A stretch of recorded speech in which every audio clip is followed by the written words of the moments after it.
Halo masyarakat peduli hukum, kembali lagi bersama dengan saya Clara Panggabean.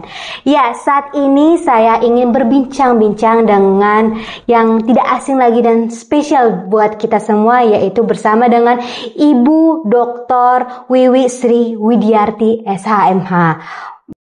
Banyak sekali pengalaman yang sudah ibu ini lakukan. Pernah menjadi staf ahli di DPR RI, lalu mengajar di Universitas Kristen Indonesia, pernah juga mengajar di Universitas Borobudur, bahkan memiliki pengalaman-pengalaman yang sangat luar biasa sebagai narasumber maupun pembicara dan penulis karya ilmiah. Langsung saja ini dengan Ibu Dr. Wiwi Sri Widiarti. Apa kabar Ibu?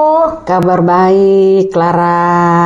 Wah, luar biasa ya. Ini kalau misalkan aku baca daftar riwayat hidup Ibu ini sangat banyak dan luar biasa banget ya.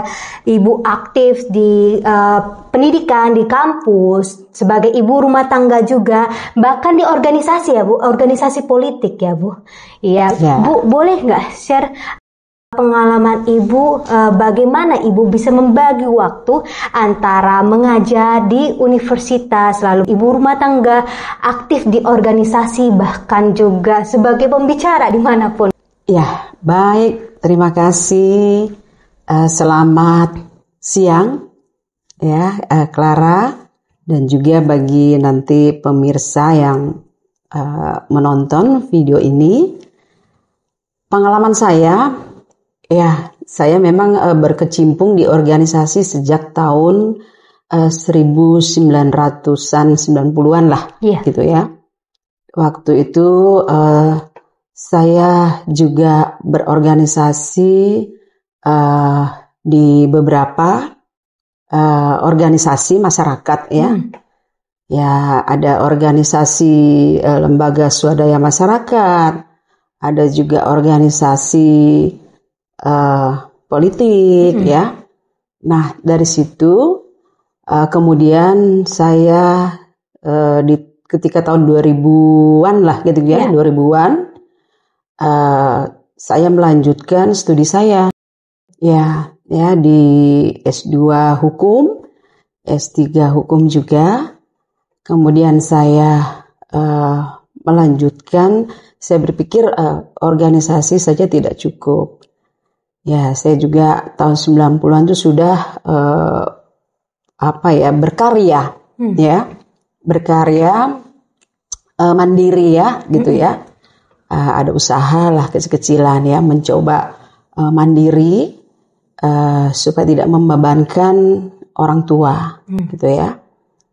Nah, kemudian itu tadi ya perjalanan saya di tahun 2000-an ya. 2004 saya masuk ke dunia akademis. Ya, saya mulai mengajar di tahun 2004 di Universitas Kristen Indonesia. Ya, waktu itu S1-nya masih di Diponegoro ya, UKI Diponegoro. Jadi belum di Cawang. Ya. Nah, banyak sekali pengalaman yang saya dapatkan dari saya mengajar sejak 2004 waktu itu ya di S1 ya. Dari situ saya berpikir, oh enak juga ternyata jadi dosen. Selain kita menambah wawasan, menambah ilmu kan gitu ya. Juga kita setiap hari berkomunikasi dengan orang banyak, yaitu mahasiswa gitu ya. Nah, setelah itu saya melanjutkan ke jenjang akademik yang lebih atas lagi. Tahun 2012 saya kembali mengajar di UKI. Ya. Saya sempat jeda beberapa tahun ya. Bukan berarti saya berhenti. Saya juga mengajar di tempat lain ya, ada beberapa universitas gitu ya. Kemudian 2012 saya diminta untuk mengajar di Pasca Sarjana UKI. Ya, waktu itu kebetulan juga doktor hukumnya masih langka ya. Perempuannya baru saya. Untuk yang laki-laki mungkin baru dosen tetap ya. Baru ada 1-2 orang lah yang bergelar doktor. ya, sehingga saya menyanggupi untuk mengajar di Pasca Sarjana UKI sejak 2012 hingga saat ini. Ya, jadi saya berpikir lagi sepertinya ini passion saya, gitu ya. Ya, selain juga saya juga berkarir ya di luar ya, gitu. Itu tadi di organisasi. Juga saya pernah sebagai wirausaha ya. Tapi karena ada krisis sempat krisis ekonomi waktu itu, krisis moneter ya, di 1998 ya. Saya waktu itu tahun 90-an membuka usaha kerjasama dengan ada perusahaan Korea ya, gitu. Nah, saya berpikir lagi ini ya bolehlah saya juga mencoba di bidang lain kan gitu ya. Ternyata juga saya sangat menggeluti bidang akademisi. Wah, gitu. Banyak sekali ya pengalaman maupun pekerjaan yang Ibu lakukan itu ya. Dan sangat menikmati ya Bu, pekerjaan maupun kegiatan tersebut. Baik itu ada kegiatan organisasi, kemudian kegiatan kampus, dan sebagai ibu rumah tangga juga. Sangat menikmati sekali ya. Ya, sangat menikmati sekali ya. Itu pasti tentunya karena Ibu lakukan itu dengan betul. Nah, aku juga nih sebagai wanita mau tanya nih Bu, sebenarnya perempuan itu boleh atau bagaimana sebenarnya? Apakah harus memang berkarir ya, atau sebagai ibu rumah tangga aja Bu? Ya, baik. Kalau menurut saya perempuan boleh dong diberikan haknya untuk berkarir, ya kan? Dan juga perempuan ini dijamin loh haknya di dalam pasal 27 ayat 1 Undang-Undang Dasar 1945 ya, bahwa prinsip persamaan hak antara perempuan dan laki-laki. Jadi artinya tidak boleh membedakan ya, tidak boleh diskriminasi gitu ya. Jadi perempuan diberikan haknya ya, sepanjang perempuan itu juga mampu mandiri, berkarya ya, di luar sebagai ibu rumah tangga tadi gitu ya. Nah, juga saya pikir sekarang ini banyak sekali ya, sudah banyak perempuan-perempuan yang mandiri, menduduki jabatan atau posisi yang dibilang luar biasa ya. Ya, bisa setara lah dengan juga laki-laki ya, jabatan-jabatan tersebut ya. Ada juga sebagai pemimpin ya. Jadi kita sebenarnya memberi apresiasi. Kaum perempuan, kita harus memberi apresiasi kepada kaum kita sendiri, gitu ya, untuk lebih maju dan juga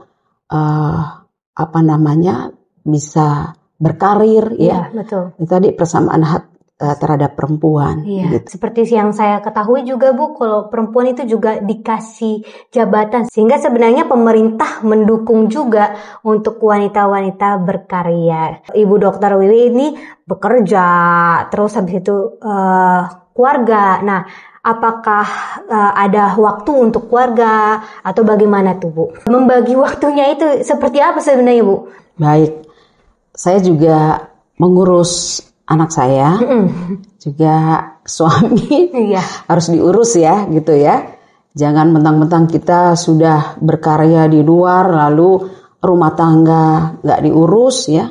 Nanti bagaimana kan gitu ya. Anak juga tetap saya urus, karena saya juga sebagai ibu rumah tangga, itu juga wajib ya, kita memperhatikan, mengawasi, mendidik anak-anak kita, gitu ya. Dan juga jangan lupa suami juga harus diperhatikan gitu ya, jangan lupa gitu ya. Nah, untuk pekerjaan saya, suami dan anak saya memberikan ruang bagi saya. Ya, ada support dari suami maupun untuk anak ya. Betul, untuk berkarir ya. Karena ya zaman sekarang nih anak-anak kan sekarang melek teknologi, ya. Jadi kalau nanti mamanya nganggur di rumah, mama di rumah aja, udah pakai daster lagi di rumah, jadi mereka lebih lebih tahu lah ya, jadi lebih aktif, iya betul ya. Jadi mama bolehlah ya di luar kegiatan begitu ya. Nah itu jadi anak saya juga tidak ada masalah ya untuk saya berkarir di luar, juga keluarga lah ya, sepanjang masih memperhatikan pekerjaan-pekerjaan di rumah begitu. Gitu ya. Iya. Wah, Saya luar juga, biasa ya. banget, yang menjadi inspirasi juga buat kami semuanya. Iya. Nah, pertanyaan terakhir Bu, tips-tips apa saja nih yang bisa Ibu berikan kepada kaum-kaum muda atau bisa dibilang milenial ya, atau Gen Z yang saat ini yang mungkin akan mengikuti jejak Ibu, yaitu bisa mengajar, aktif di organisasi, memberikan pencerahan-pencerahan hukum, dalam keluarga juga tetap ayomi. Tips-tips apa aja yang dilakukan bagi generasi-generasi muda, khususnya wanita-wanita di Indonesia? Ya, kalau tips-tips saya pikir sekarang ini kan sudah lebih maju lagi ya dibandingkan zaman saya dulu ya gitu ya. Untuk saya pikir ya silahkan ya wanita-wanita muda sekarang silahkan untuk berkarir ya di luar ya. Mandiri misalkan juga perlu kita mandiri ya sebagai perempuan gitu ya. Jadi kita tidak hanya mengandalkan dari keluarga saja gitu ya. Kemudian juga wanita-wanita sekarang ini kan saya lihat lebih maju ya, lebih maju, dan juga dari segi pendidikan itu luar biasa ya, luar biasa. Jadi sudah lebih baik lah dibandingkan kami dulu ya gitu.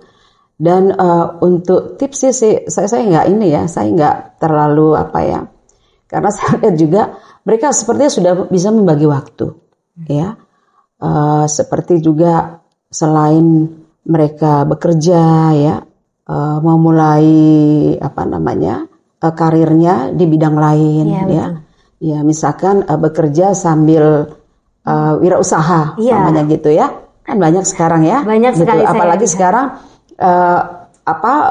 semuanya ini melalui jual beli misalkan ya, jual beli produk atau wirausaha melalui media online ya, itu udah sangat memudahkan lah saat ini. Kalau zaman dulu kan kita membeli produk ya, gitu melalui jual beli tatap muka gitu ya. Harus datang ke tempatnya. Iya, harus datang ke tempatnya. Kalau sekarang kan cukup melalui media sosial saja sudah bisa akses. Dari rumah juga bisa berkarya. Dilakukan. Jadi tidak harus di luar ya, di rumah juga bisa berkarya.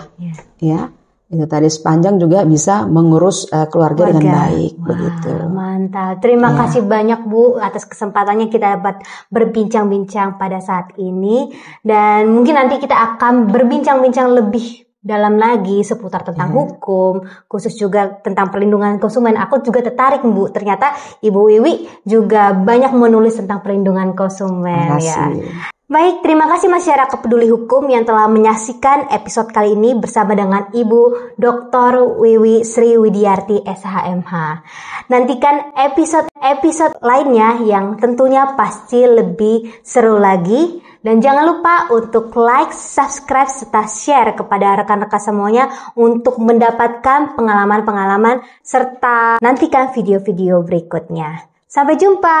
Dadah. Terima kasih Bu. Terima kasih Clara.